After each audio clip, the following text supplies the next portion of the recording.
सतगुरु आया पावना काई मनवार करा ढाल भरो गज मोतिया को ऊपर नैन धरा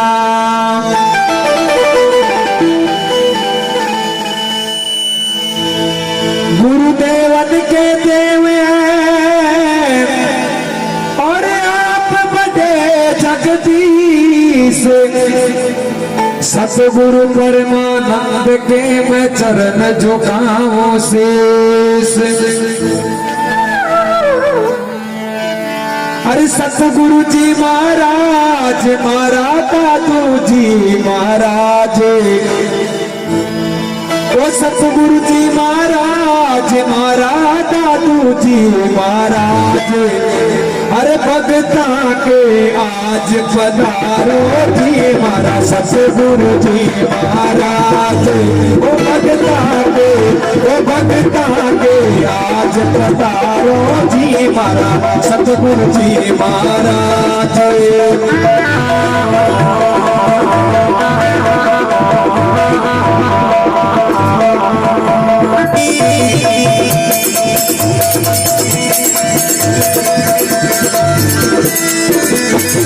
सतगुरु जी महाराज मारा दादू जी महाराज सतगुरु जी महाराज मारा दादू जी महाराज भगता के संस्था के आज पधारो जी मारा सतगुरु जी महाराज।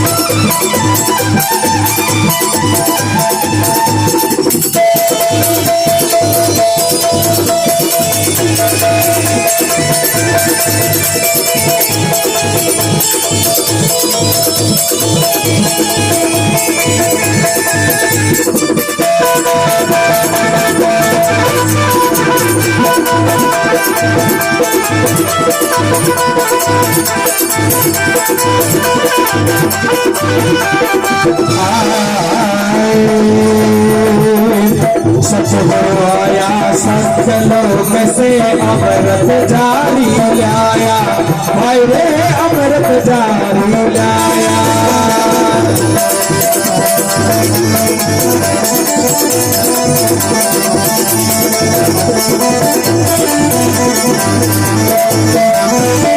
सतगुरु आया मारो संत लोक से अमृत जारी लाया भाई रे अमृत जारी लाया।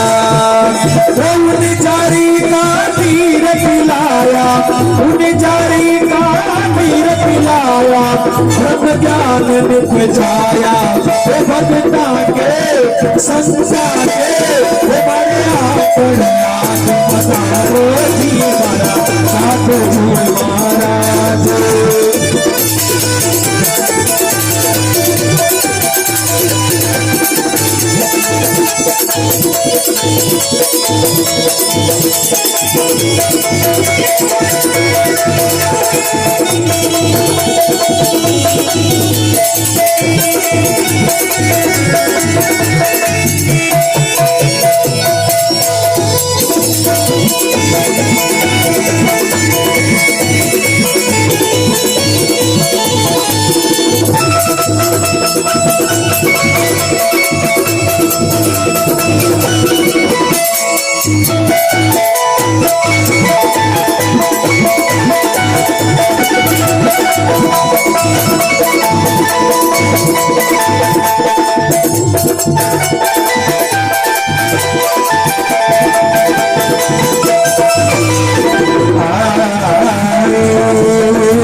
सकती रखवाई बैठ कर दाया, हाय रे वाई बैठ कर दाया।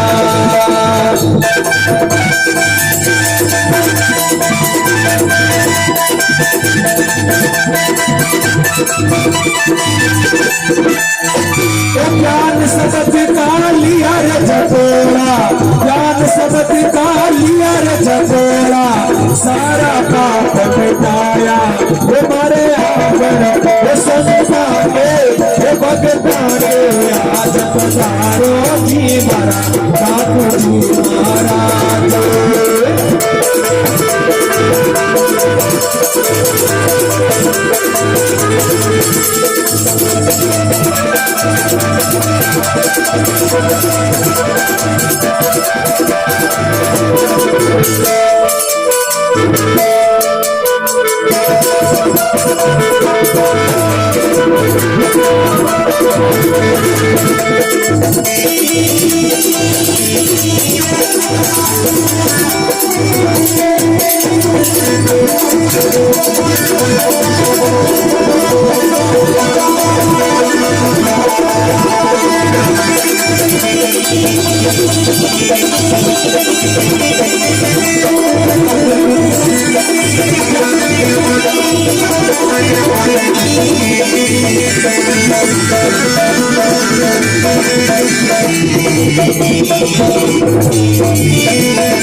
दादू जी महाराज मारा सतगुरु जी महाराज, दादू जी महाराज मारा सतगुरु जी महाराज।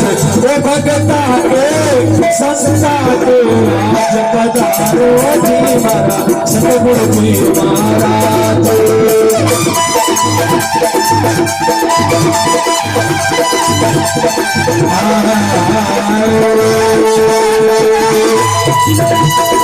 जय श्री राम शरण सतगुरु की महिमा मंगल गाया, महिमा मंगल गाया। शरण सतगुरु की महिमा मंगल गाया, महिमा मंगल गाया। गंगा राम शरण सतगुरु की, गंगा राम शरण सतगुरु की महिमा मंगल गाया। वो भगता के संता के आज पधारो जी मारा दादू जी महाराज।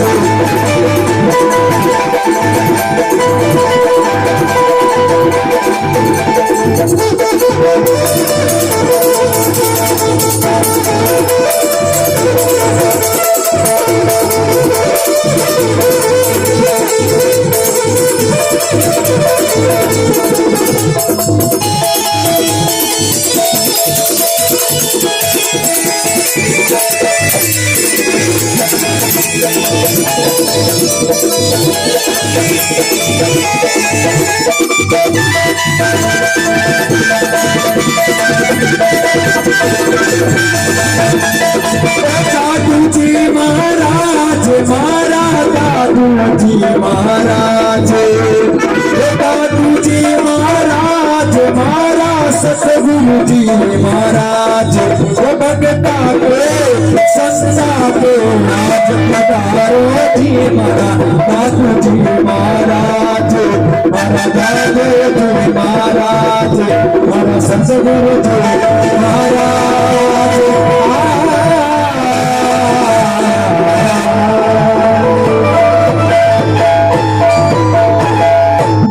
सतगुरुदेव भगवान की जय, दादू दयाल जी महाराज की जय, कुटी वाले बाबा की जय। सतगुरु जी दादू जी महाराज हमारे पधारो।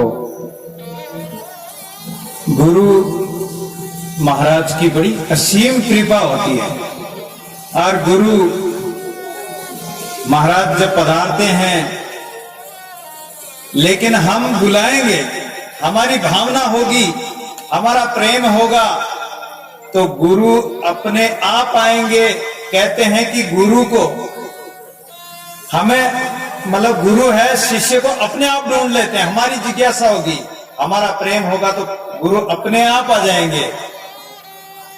और दादू जी महाराज को अहमदाबाद में कांकरिया तालाब पर जब दर्शन दिए थे, उस समय दादू जी महाराज को पता थोड़ी था कि आज मेरे गुरुदेव मुझे दर्शन देंगे, लेकिन गेब में अचानक दादू जी महाराज को परमात्मा के दर्शन हुए, गुरु की प्राप्ति हुई। जैसे नानक जी एक बार जंगल में पाड़ी चरा रहे थे, भैंस चराते हैं, भैंस पाड़ी चरा रहे थे, छोटी पाड़ी थी, तो एक संत सामने से आते दिखाई दिए।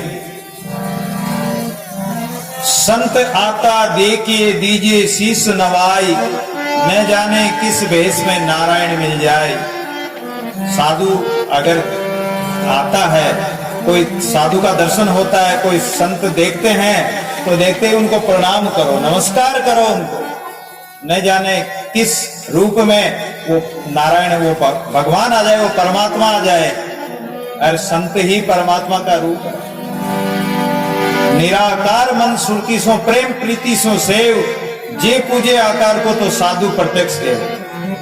दादू जी महाराज वाणी में आगे कहते हैं कि अगर निराकार परमात्मा की सेवा करनी है तो वो निरंजन निराकार परमात्मा कहां मिलेगा? वो सर्वव्यापी घट-घट में व्यापक है।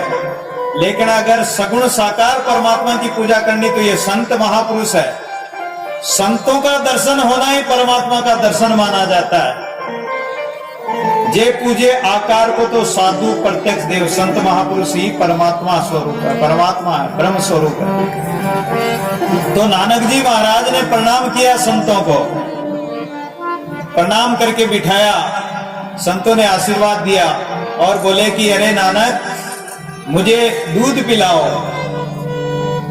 तो नानक जी कहने लगे कि महाराज इसकी मां तो दूर जंगल में चढ़ने गई और मैं तो ये छोटी पाड़ी चराता हूं और पाड़ी दूध नहीं देती है।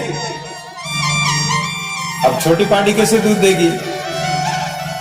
लेकिन संत महापुरुषों का जो वचन होता है, गुरुजनों का जो वचन होता है वो कभी मिथ्या नहीं होता है।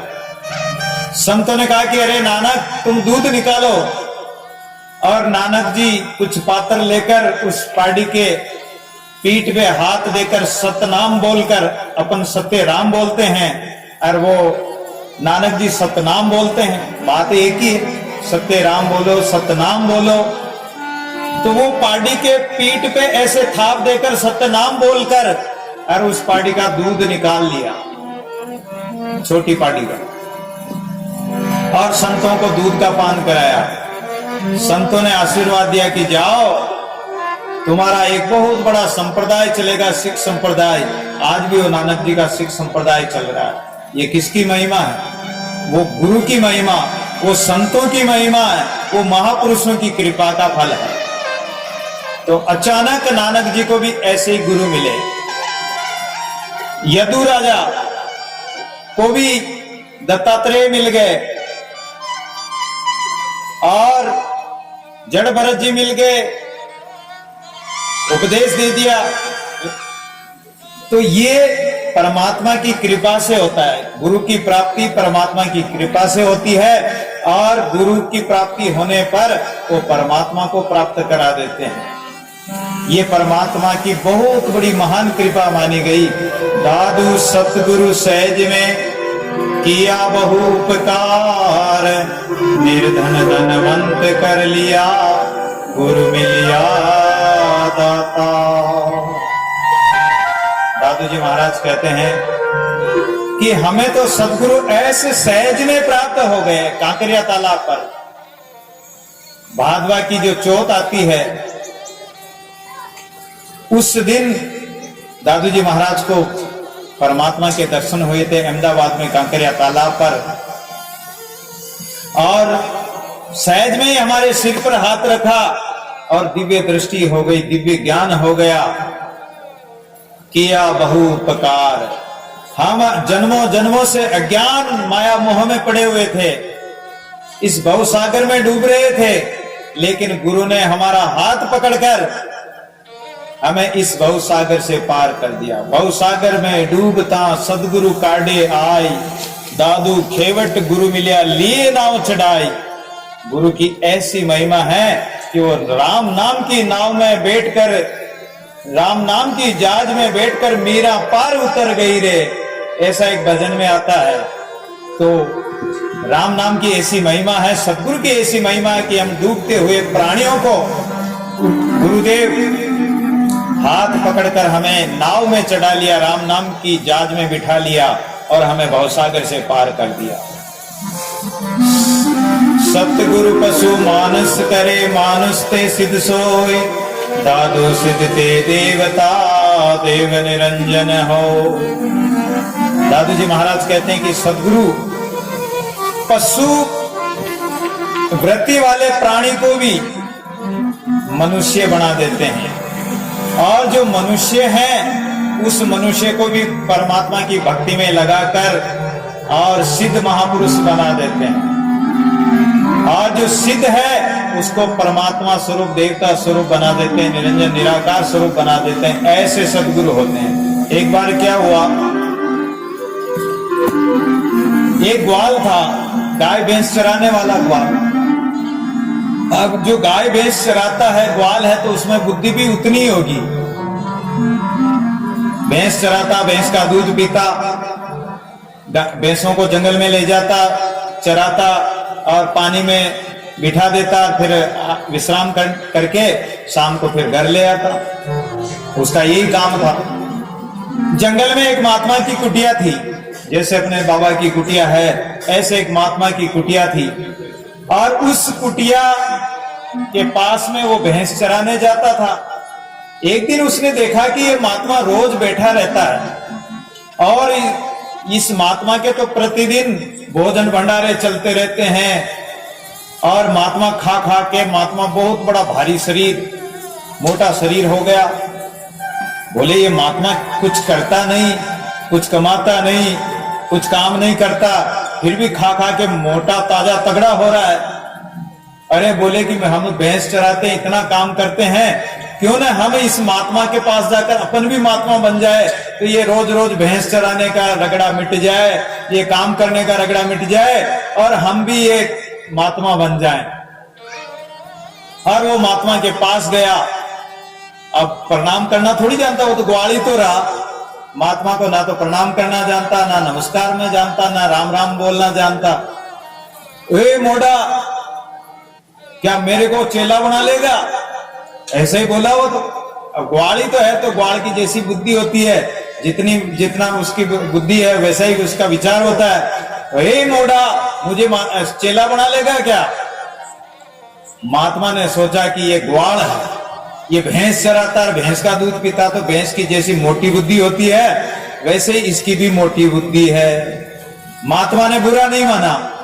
महात्मा ने कहा कि हाँ भाई बना लेंगे, अगर तुम बनोगे तो बना लेंगे। तो बोले क्या करना पड़ेगा मुझे? कि भाई देख, हम तो बैठे रहते हैं, ये माला ले लो और राम राम करो। हे महाराज, हमसे ये राम राम नहीं होता। हम तो वो भैंस गई तो भैंस को आवाज देते ना, कैसे देते जानते हो? अब मैं बोल कर क्या बताऊं। गाय भैंस बकरी वगैरह चली जाती तो आवाज देते हैं गाय भैंस को। तो इस प्रकार वो तो बोला कि महाराज हमसे राम राम नहीं होता है। अरे बोले राम राम मत करना तो बैठ, आजा। उसको बिठाया। बोल एक बात बता मुझे, मैं तेरे को चेला तो बना लूंगा, लेकिन मैं कैसा लगता हूं ये मुझे बता।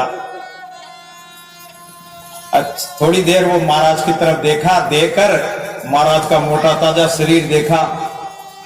शरीर देखकर बोला, महाराज हमारी भैंसों के अंदर एक बड़ा मोटा ताजा भैंसा है। महाराज आप भी उसी तरह लगते हो। फिर भी देखो उसकी बुद्धि ऐसी थी। बोले कि कोई बात नहीं, मैं ऐसा लगता हूं, ठीक है। महाराज ने सोचा कि इस समय इसकी बुद्धि क्या पशुवर्ती है। ये पशु चराता, भैंस चराता है, डंगर चराता है, तो ये डंगर का डंगर ही रह गया।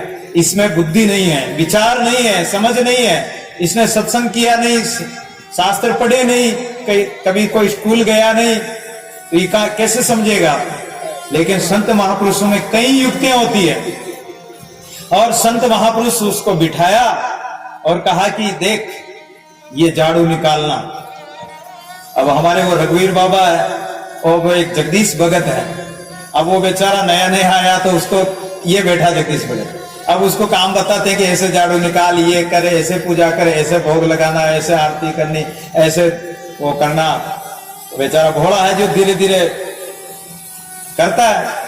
तो ऐसे ही संत महापुरुष जो नहीं जानता उसको धीरे धीरे उस मार्ग में लगा देते हैं, उसको रास्ते लगा देते हैं, बोले कि तू झाड़ू निकालना।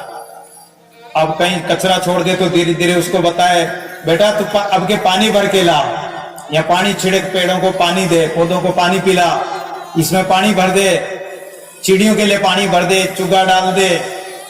धीरे धीरे रोटी पानी बनाने लग गया। अब 6 महीने तक उसने सेवा की और संतों के सानिध्य में रहा। कभी आरती में बैठे तो आरती में सीधा नहीं बैठ पावे। अब वो आलती पालती कहां से मारे, वो जानता ही नहीं आलती पालती मारकर बैठना। वो तो भैंसों में बैठता तो उकड़ा बैठता, तो उकड़ा बैठ गया। अरे बोले कोई बात नहीं, धीरे धीरे उसको बिठाना प्रारंभ किया तो आलती पालती मारकर आसन पद्मासन लगाकर बैठने लग गया और धीरे धीरे उसमें समझ आने लगी। 6 महीने बाद पूछा कि अरे बेटा अब बता, चेला अब बनाएंगे तुझे, अब तू बता मैं कैसा लगता हूं। पहले क्या बताया कि हमारे भैंसों में भैंसा जैसा लगते हो महाराज, मोटा ताजा भैंसा, पाड़ा जिसको कहते हैं। अब कैसा लगता हूं? बोले महाराज आप तो अच्छे मनुष्य हो। पहले तो पशु बता रहा, अब क्या बताने लगा कि महाराज आप तो अच्छे मनुष्य हो, मनुष्यों में भी अच्छे मनुष्य हो। चलो भाई 6 महीने और सेवा करे। अब संतों की मंडलियां आती तो संतों के लिए भोजन बनाना, संतों के लिए पानी भर देना, संतों को नहला देना, संतों के कपड़े धो देना, ऐसी सेवा करने लगा। धीरे धीरे उसको राम राम भी कराने लगे कि बेटा बोल राम राम, तो धीरे धीरे वो राम राम भी बोलने लगा। तो उसमें और उसकी समझ बढ़ी, उसका विचार बढ़ा। 6 महीने बाद में पूछा कि अब मैं कैसा लगता हूं? अरे महाराज आप तो महान देवता सिद्ध महापुरुष हो आप तो। अब पहले तो पशु बता रहा, अरे देवता बताने लग गया, सिद्ध महापुरुष बताने लग गया। तो ये सतगुरु पशु मानुष करे, सतगुरु अज्ञानी प्राणी को भी, पशु वृत्ति वाले को भी मनुष्य बना देते हैं। मनुष्य तो सभी हैं, लेकिन मनुष्य में मानवता आना, मनुष्यता आना बहुत दुर्लभ है। मनुष्य सब बराबर है, हाड़ चाम का पिंजरा, वही कान नाक, वही शरीर हाथ पैर वो के वही सबके वही कपड़ा पहनते, वही खाते पीते, लेकिन उसमें मानवता नहीं आई, उसमें अगर गुण नहीं आए तो मनुष्य नहीं, वो पशु समान ही है। रेग्योर है पशु के समान, भजन में बोलते हैं, भजन बिना रेग्योर है पशु के समान, वो पशु का पशु ही रहेगा। बोल तो सुना दो कोई बात नहीं।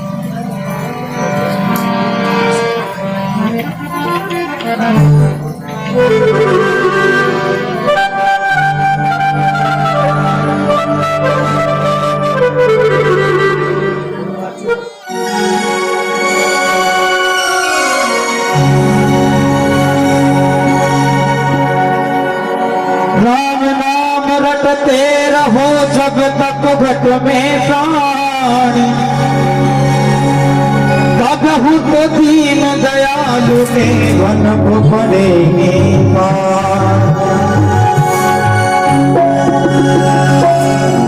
ओ भज ले राम रट ले नाम, नाम से तिरे बोले मनुष्य जन्म बंदे तेरे नाम है बोले, मनुष्य जन्म बंदे तेरे नाम है बोले।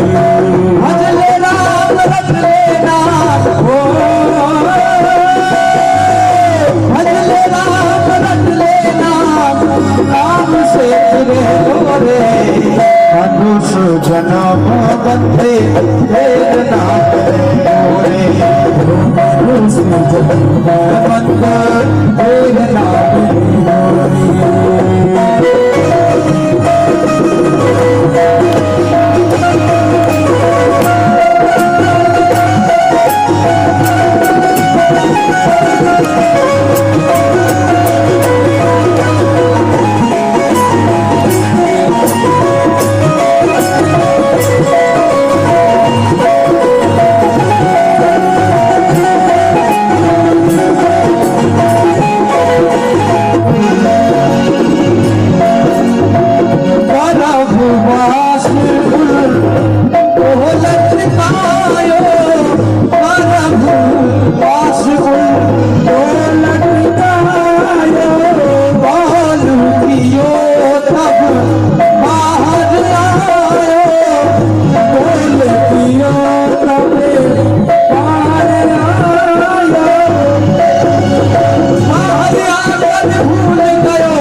दुनिया से निकल गयो रे मनुष्य जन्म बंदे तेरे नाम में ओ मनुष्य जन्म बंदे तेरे नाम में होए भजले राम रट लेना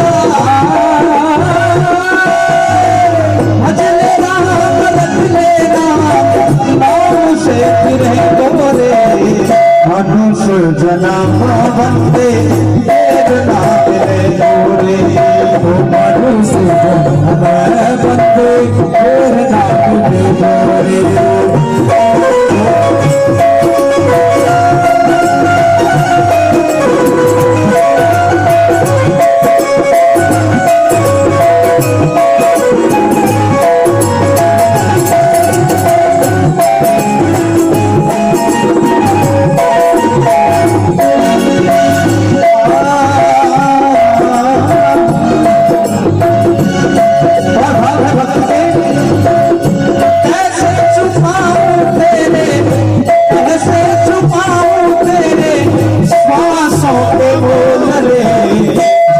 देने वाले कितना तो बोले जन्म देने वाले तुझसे तो बोले तेरी दया से करता न पाया तेरी दया से करता न पाया मन है दिल तेरा ध्यान न लगाया मन है दिल तेरा ध्यान न लगाया मन की तो खोलिया के मन की तो खोलिया के मन की भी खोल रे जन्म देने वाले तुझसे तो बोले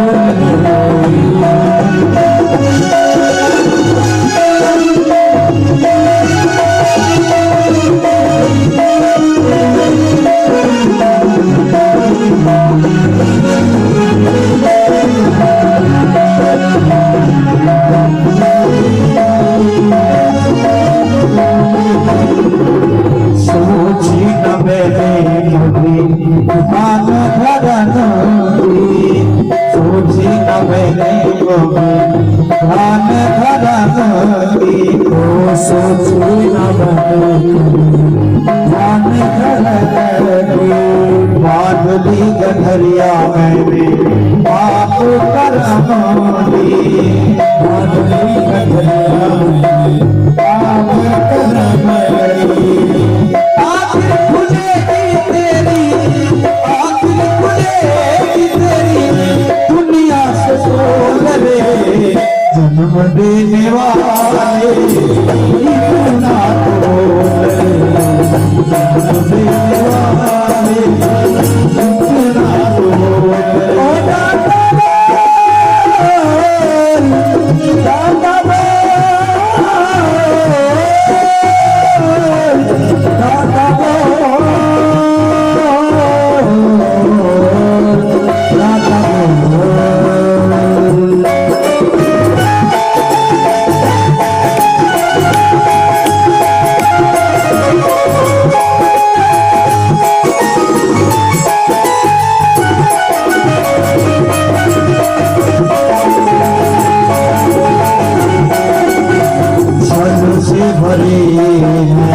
प्रभु मेरे अवगुण छल से भरे प्रभु मेरे अवगुण मद में हमेशा प्रभु चूर रहा हो मद में हमेशा प्रभु चूर रहा हो मुख से न बोले कभी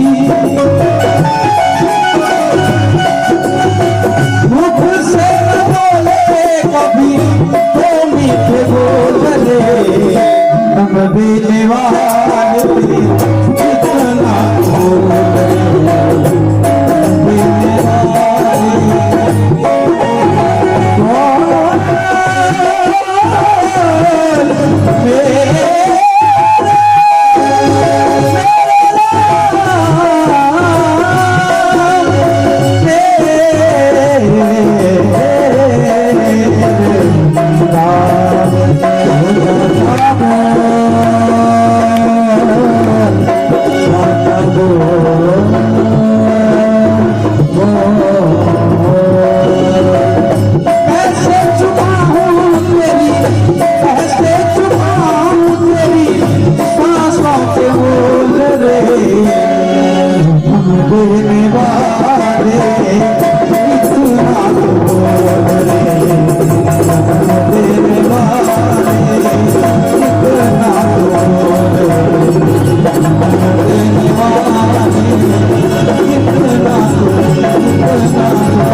कुटिया वाले बाबा की। जय हो। बहुत धीरे बोल रहे हैं। 11 तो शायद कल है क्या आज है?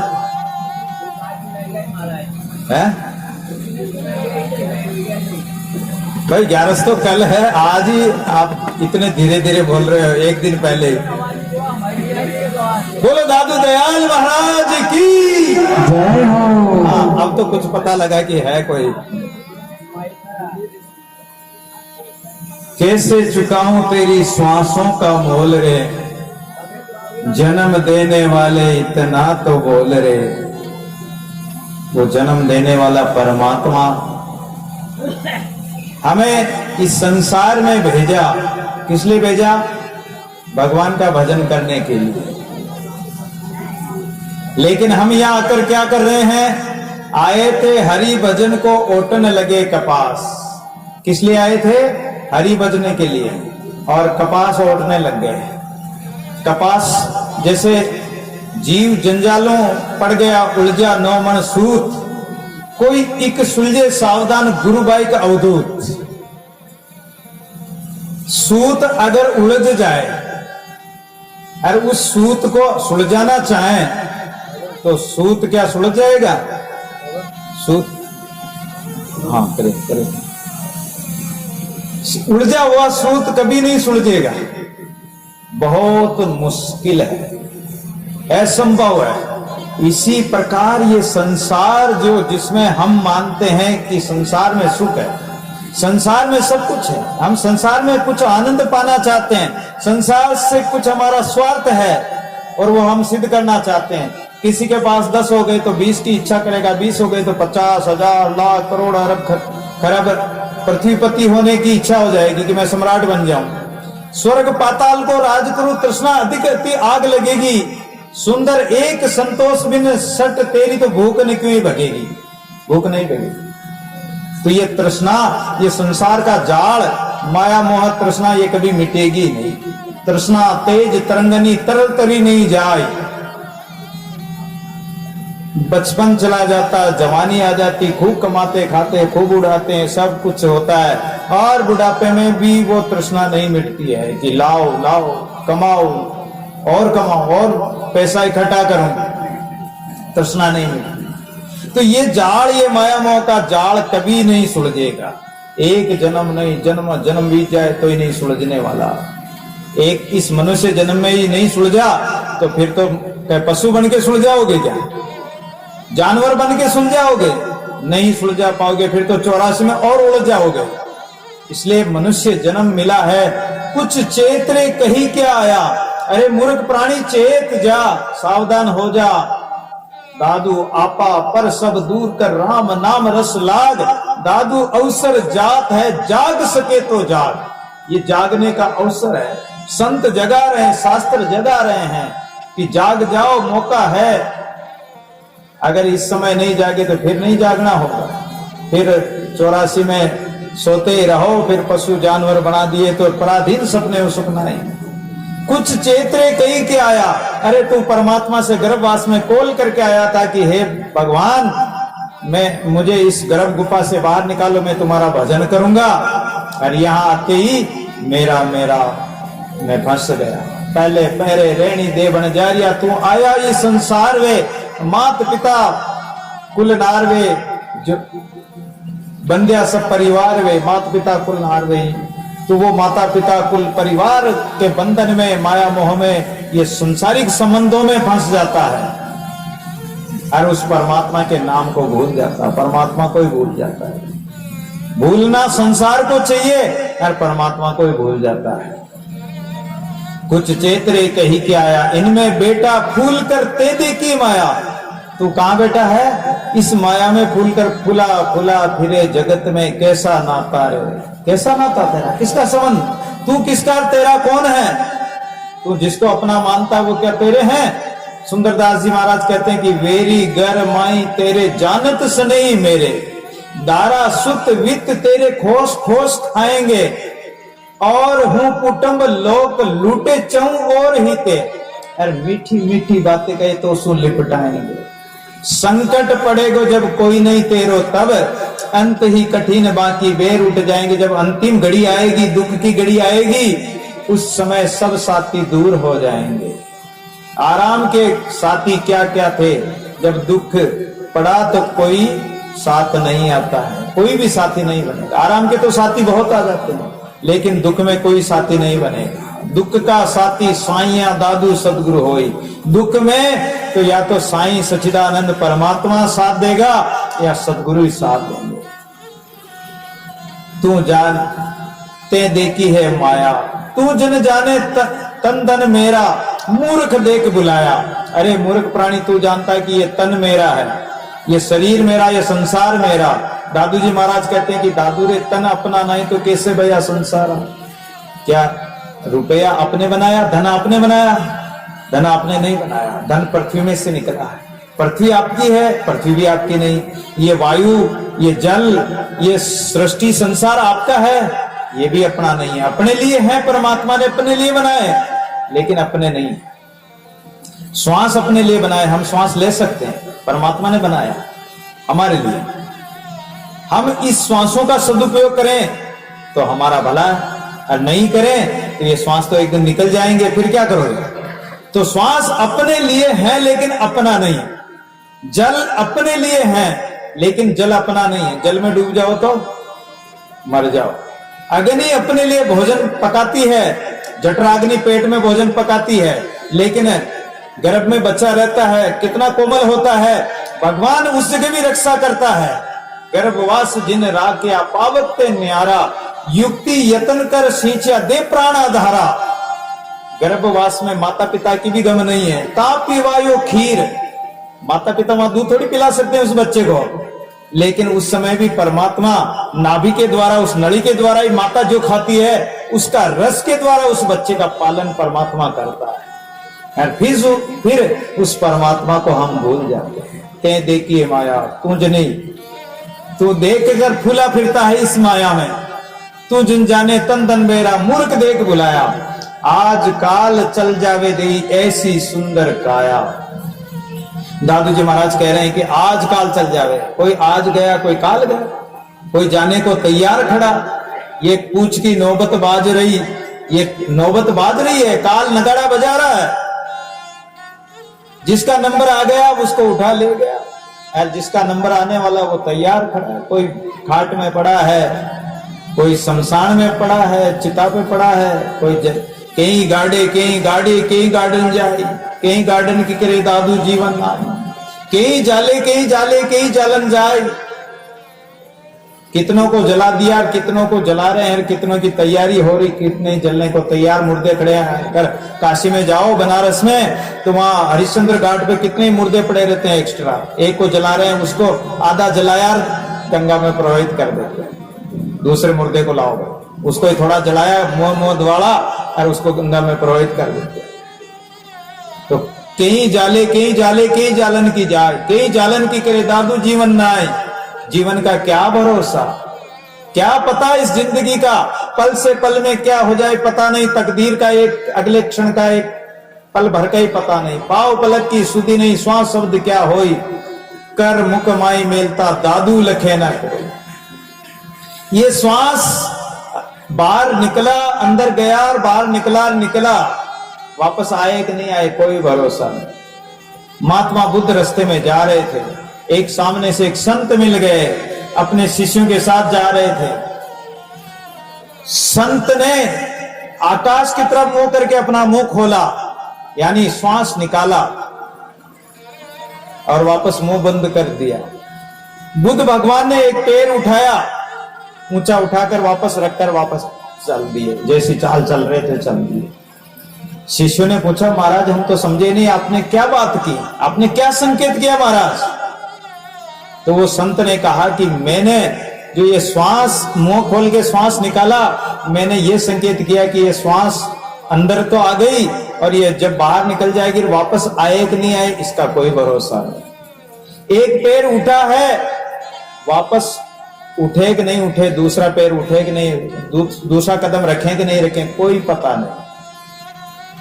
तो कर्म कुमाई मेलता, ये हाथ में ग्रास लिया, थाली में ग्रास है, रोटी है, भोजन है, एक ग्रास हाथ में लिया, हाथ यहां तक आया, मुंह में वो ग्रास जाएगा कि नहीं जाएगा इसका भी कोई पता नहीं, कोई भरोसा नहीं। ऐसे ऐसे कई किस्से हो गए, हाथ में ग्रास लिया, मुंह में खाने लगा और हाथ लथड़ गया, गर्दन लुढ़क गई, प्राण पखेरु उड़ गए। राम नाम सत्य है, राम नाम सत्य है। अरे क्या हुआ कि बस गया वो पंखेरु उड़ गया, वो पक्षी उड़ गया, वो जीवात्मा, वो हंसा उड़ गया, अब कोई भरोसा नहीं। तो इसलिए इसका जीव का कोई भरोसा नहीं, कोई अता पता नहीं। इसलिए कहते हैं कि तू जन जाने तन धन मेरा, मूर्ख दे की बुलाया, आज काल चल जावे देई ऐसी सुंदर काया, ऐसी सोने जैसी काया जले कोई ना आवे पास, हाड़ जले जो लाकड़ी, केस जले जो घास, सब जग जलता देखकर कबीर भया उदास। कबीर जी महाराज कहते हैं कि हाड़ ऐसे जलते हैं जैसे लकड़ी जल रही है, केस ऐसे जलते हैं जैसे घास जल जाए, जलती है, और उस समय कोई पास नहीं आएगा। अग्नि लगाते सब दूर हो जाएंगे, और ताप लगेगा, गर्मी लगेगी, सब दूर हो जाएंगे। जलाने वाले भी शमशान तक जाएंगे, पत्नी रोती है वो दरवाजे तक जाएगी, जलाने वाले शमशान तक जाएंगे। जलना तो खुद को ही पड़ेगा, दूसरा कोई जलने नहीं आएगा। तो कुछ चेतरे कही क्या आया, इनमें बेटा खुल करते देखिए माया, तू जन जाने तन तन मेरा, मूर्ख देख बुलाया, आज काल चल जावे दे ऐसी सुंदर काया। राम नाम निज लीजिए, दादू कह समझाया। दादू जी महाराज कहते हैं कि इसलिए भगवान का भजन कर लो, राम का नाम सुमरण कर लो, ये अवसर है, मौका है। अगर ये अवसर चूक गए तो फिर ये नहीं मिलने वाला। बार बार ये तन नहीं नर नारायण दे, दादू बहुर न पाइए जन्म अमोलक, ये अमूल्य मनुष्य जन्म फिर नहीं मिलने वाला है। एक बार मिला है, 84 लाख योनियों में भटकने के बाद, और इस मनुष्य जन्म की सार्थकता नहीं समझी, मैं तो नहीं समझा। पायो है मानुष देह ओ सर बनो है आए, ऐसी देह बार बार कहो कहाँ पाइए। भूलत है बावरे तू अब के सयानो होए, रतन अमोल सो तो काहे को ठगाइए। समझ विचार कर ठगनी को संग त्याग, ठगाबाजी देख कहूँ मन न डुलाइए। सुंदर कहते ताते सावधान क्यों न होए, हरि को भजन कर हरि में समाइए। ये अमूल्य मनुष्य जन्म मिला है और इस मनुष्य जन्म की सार्थकता नहीं समझी, तो एक दिन ये अमूल्य मनुष्य जन्म, ये रतन रूपी हीरा रूपी मानुष जन्म एक दिन मिट्टी में मिल जाएगा। ये माताएं बहुत भजन बोलती, मैं सुनता रहता हूँ। एक भजन में सुना है, क्या तन माजता रे, एक दिन माटी में मिल जाना। कहाँ मिलना है? माटी में मिलना है, इस मिट्टी में एक दिन मिलना है। मिट्टी कहे कुमार से तू क्या रोंदे ओए, एक दिन ऐसा आएगा जो मैं रोंदूगी तो वो मिट्टी एक दिन अपने में मिला लेगी। कितने मर्द गर्द में मिल गए, कितने मर्द, बड़े बड़े राजा महाराजा, रावण, कंस, कौरव इत्यादि सब मिट्टी में मिल गए। उनको दिया बाती देने वाला ही नहीं बचा, जिनके 1.25 लाख नाती पोते पुत्र परिवार, लंबा कुटुंब परिवार था, हजारों की तादाद में। लेकिन जब मरा तो एक भी संग नहीं गया, उससे कोई दिया बाती देने वाला ही नहीं रहा। इसलिए मनुष्य जन्म पाकर इस मनुष्यता को नहीं समझा, मनुष्य में मनुष्यता नहीं आई, मानवता नहीं आई। एक बार राजा, जैसे दादू जी महाराज का बताते हैं कि सतगुरु पशु मानस करे। दादू जी महाराज जब करौली देश से निकले तो गायों का भी उन्होंने कल्याण कर दिया, और उनके पास जो भी जिज्ञासुजन आते उनको भक्ति मार्ग में लगाकर सिद्ध महापुरुष बना दिए, 152 शिष्य बना दिए। दादू जी महाराज के पास आमेर में 2 सिद्ध आए, और दादू जी महाराज गुफा में विराजमान थे, भजन कर रहे थे। तो वो सिद्ध आए और कहने लगे कि महाराज का दर्शन करना चाहते हैं। शिष्यों ने कहा कि महाराज तो अभी गुफा में भजन कर रहे हैं। तो बोले कि हमारे गुफा उफा अड्डे नहीं आती है, हम तो अंदर चले जाएंगे, किवाड़ लगा रखे, पट लगा रखे, कोई बात नहीं, हम तो अंदर चले जाएंगे बिना खोले। उनको अहंकार था अपनी विद्या का, उनके पास सिद्धियां थी। सूक्ष्म रूप बनाकर वो चींटी का रूप बनाकर अंदर चले गए, छोटा रूप बनाकर।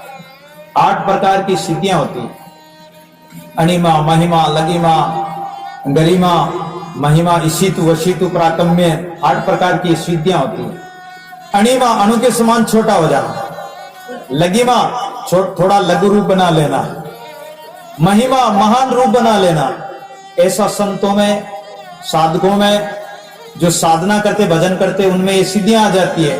लेकिन जो सिद्धियों में अटक जाता वो भगवान के पास नहीं पहुंच पाता है। रिद्धि और सिद्धि, ये बीच में सिद्धि सी ठगारी, ये सिद्धियां ये ठगने वाली है, ये बीच में अटका देती है। साधना करने वाला आगे नहीं बढ़ेगा, इन सिद्धियों के चमत्कार में फंस जाएगा। तो वो दोनों सिद्ध दादू जी महाराज का दर्शन करने के लिए छोटा रूप बनाकर किवाड़ की दराज में से निकलकर गुफा में दादू जी महाराज के सामने बैठ गए।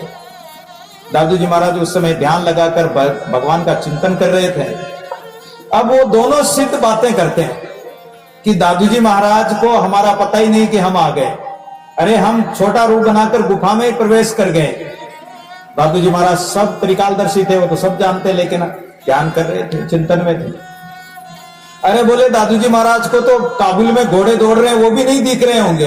वो सिद्ध थे तो उनको दिखाई दे रहा था कि काबुल में घोड़े दौड़ रहे हैं।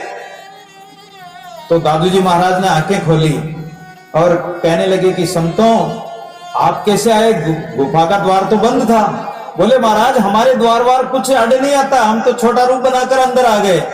अरे वाह संतों, आप तो बड़े सिद्ध महापुरुष हो। और अहंकार बढ़ गया उनका। अरे बोले महाराज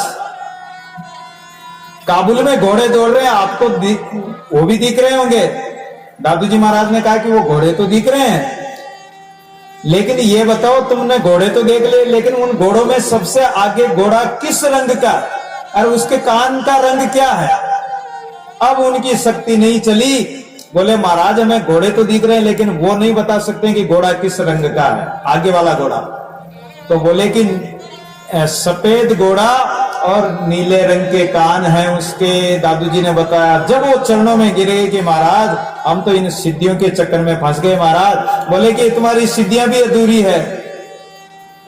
तो सतगुरु पशु से मानुष बना देते हैं, मानुष से देवता बना देते हैं, सिद्ध बना देते हैं। और सिद्ध जो अहंकार में फंस जाते हैं उनको भी परमात्मा रूप बना देते हैं कि यह इन सिद्धियों में मत अटको, ये माया मोह में चमत्कार में फंस जाओगे तो तुम्हारा बाण खाली हो जाएंगे, तुम्हारी साधना खत्म हो जाएगी। ऐसे ऐसे सिद्ध महापुरुष हुए जो सब कुछ कर सकते थे लेकिन चमत्कार नहीं दिखाते थे। क्यों नहीं दिखाते? कि चमत्कार दिखाने से शक्ति क्षीण हो जाती है। आपकी जेब में 1000 रुपए पड़े हैं तो आप उन रुपयों में से अगर किसी को दे दिया तो खत्म तो होंगे। आपने साधना की, आपने भजन किया, आपने माला फेरी, आपने चिंतन किया, आपने दान पुण्य किया, कुछ भी किया, उसको अगर चमत्कार दिखा दिया तो आपकी पूंजी खत्म हो जाएगी, आपका भजन खत्म हो जाएगा। इसलिए संत महापुरुष कभी चमत्कार नहीं दिखाते हैं। और मनुष्यता के लक्षण किसमें आते हैं? जो मानवता को धारण करता है। एक बार राजा भोज हाथी पर बैठकर नगर भ्रमण कर रहे थे। राजा भोज, उज्जैन नगरी के राजा भोज, तो उस नगरी में भ्रमण कर रहे थे। कुछ कन्याएं एक पनघट पर पानी भर रही थी। अब कन्याएं थी तो कन्याएं अपनी जो ओढ़ने की, कुछ कन्याओं ने अपना सिर नहीं ढक रखा था। इतने में राजा की सवारी हाथी पर आ रही थी। राजा की सवारी तो लाव लश्कर सेना वगैरह, नगाड़े बाजे वगैरह सब चल रहे थे। आगे सेना चल रही थी, कुछ सिपाही चल रहे थे, सवारी पर हाथी पर बैठा हुआ राजा भोज। इधर उन कन्याओं ने ब्राह्मणों की कन्याएं थी, तो उन कन्याओं ने विचार किया कि राजा की सवारी आ रही तो हमें सिर ढक लेना चाहिए। अरे एक मर्यादा भी होती। तो कुछ कन्याओं ने तो सिर ढक लिया, लेकिन एक पुरोहित की लड़की थी, उसने सिर नहीं ढका। उन कन्याओं ने पूछा कि अरे बहन, अरे सखी, तू सिर क्यों नहीं ढक रही है? राजा भोज की सवारी आ रही है, राजा भोज आ रहा है। बोले कि अगर राजा होता तो मैं अवश्य सिर ढक लेती, लेकिन ये राजा नहीं है। और इतने में सवारी पास में होकर निकली, तो वो राजा ने सुन लिया। बोले कि राजा होता तो मैं सिर ढक लेती, ये राजा नहीं है, कहने का तात्पर्य। तो राजा ने वो बात सुन ली भोज ने, और वो जानता था कि ये पुरोहित की लड़की राजमहल में चला गया और पुरोहित को बुलाया कि तुम्हारी लड़की ने कहा कि मैं राजा नहीं हूं, अगर राजा होता तो मैं सिर ढक लेती, इसका मतलब मैं राजा हुई नहीं, तो मैं किस कारण से राजा नहीं हूं? पुरोहित, जाओ अपनी कन्या को पूछ के आओ। वो पुरोहित अपनी कन्या के पास गया और कहा कि बेटा, तूने ऐसा क्यों कहा कि वो राजा भोज, जो अपने राजा भोज है वो राजा नहीं है? बोले महाराज, पिताजी, इस बात का जवाब मैं राजा को दूंगी, राजा अगर मुझे आदर सहित बुलावे तो। उसने जाकर कहा तो राजा ने पालकी भेज दी और उस कन्या को बुलाया। कन्या को बुलाया तो सभा में कन्या को पूछा कि बोल, मैं राजा क्यों नहीं हूं? कि बोले ये इस बात का उत्तर मेरे गुरुदेव देंगे, जाओ मेरे गुरुदेव के पास जाओ। और वो राजा भोज गुरुदेव के पास एक नाग पहाड़ बताया, उस पहाड़ में गुफा है, उस पहाड़ में जाओ, मेरे गुरुदेव भजन करते हैं गुफा में। अब वो गुफा के द्वार पर गया तो गुफा के द्वार पर एक शिला लगी हुई थी, पत्थर लगा हुआ था। आवाज दी कि गुरुदेव ये दरवाजा खोलो, ये शिला हटाओ, गुफा का द्वार खोलो, मैं आपका दर्शन करने आया हूं। अंदर से आवाज आई कि तुम कौन हो? बोले कि मैं राजा भोज हूं। अगर राजा भोज है, राजा तो एक रामचंद्र जी हुए हैं, अगर तू रामचंद्र जी के समान मर्यादा वाला राजा है तो इस शिला के हाथ लगाओ, शिला हट जाएगी, द्वार खुल जाएगा। राजा ने हाथ लगाया, शिला टस से मसी नहीं। बोले महाराज, आप कृपा करके द्वार खोलो, मैं दर्शन करना चाहता हूं। अरे तुम झूठ क्यों बोलते हो? सच सच बोलो, तुम सत्य बोलो, कौन हो तुम? राजा तो नहीं हो। राजापना का अहंकार गड़ गया राजा भोज का। बोले महाराज, मैं तो एक क्षत्रिय हूं। अरे बोले क्षत्रिय तो एक अर्जुन हुआ, तुम अर्जुन हो या अर्जुन के समान हो तो हाथ लगाओ। बोले हाथ लगाया तो फिर भी शिला नहीं हटी। जब नहीं हटी तो कहने लगा महाराज, ये शिला तो नहीं हटी, तुम सत्य सत्य बोलो, झूठ क्यों बोलते हो? झूठ बोलने वाले के लिए ये परमात्मा का दरबार नहीं खुलेगा, परमात्मा के दर में प्रवेश नहीं होगा। अरे बोले कि तू कौन हो, सत्य बताओ। कि महाराज, मैं तो एक अब राजा भी नहीं हूं, क्षत्रिय भी नहीं हूं, तो फिर मैं कौन हूं? विचार किया और विचार करके बोला कि महाराज, मैं तो एक मनुष्य हूं। अहंकार गड़ गया जब बोला कि एक मैं तो मनुष्य हूं। अरे मनुष्य तो एक राजा भोज है, जो राजा बना हुआ राजा तो नहीं हो, क्षत्रिय भी नहीं, लेकिन वो उसमें मनुष्यता के लक्षण है राजा भोज में। तो अगर तू राजा भोज है या उस जैसा है तो हाथ लगा, शिला हट जाएगी। उसके जो ही हाथ लगाया तो शिला हट गई और महात्मा के दर्शन हो गए। जब राजा को स्वयं आभास हो गया कि वास्तव में मैं राजा नहीं हूं, मैं राजपूत नहीं हूं, मैं क्षत्रिय नहीं हूं, तो फिर कौन है? तो मैं एक मनुष्य हूं। तब वो महात्मा ने मनुष्यता के लक्षण बताए कि मनुष्यता में क्या क्या लक्षण होना चाहिए।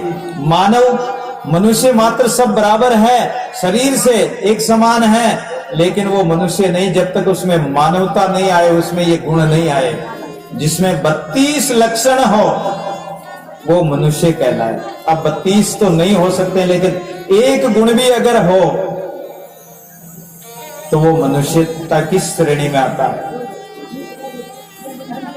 सुकृत प्रमाण पराक्रम कुल रूप क्रिया, सज्जन सुबुद्धि सतशील व्रत धारी है। सुकृत अच्छे कर्म करने वाला, प्रमाण यानी प्रमाणिक काम करने वाला, शास्त्र प्रमाण के अनुसार, संतों के प्रमाण के अनुसार, बड़े बुढ़ों के प्रमाण के कुल मर्यादा के अनुसार काम करने वाला वो मनुष्य होता है। पराक्रमी जिसमें पराक्रम हो, कायर न हो, अच्छे कुल का और कुल के अनुरूप क्रिया कर्म करने वाला, जिसमें सज्जन बुद्धि हो, सत्य बुद्धि हो और सत्य को धारण करने वाला, शील पवित्रता से रहने वाला और नियम मर्यादा का पालन करने वाला हो, ये मनुष्य के लक्षण है। विचक्षण विनय विश्वास सुवंदनीक, विद्या निर्लोभ सूर दया दान उपकारी है। विचक्षण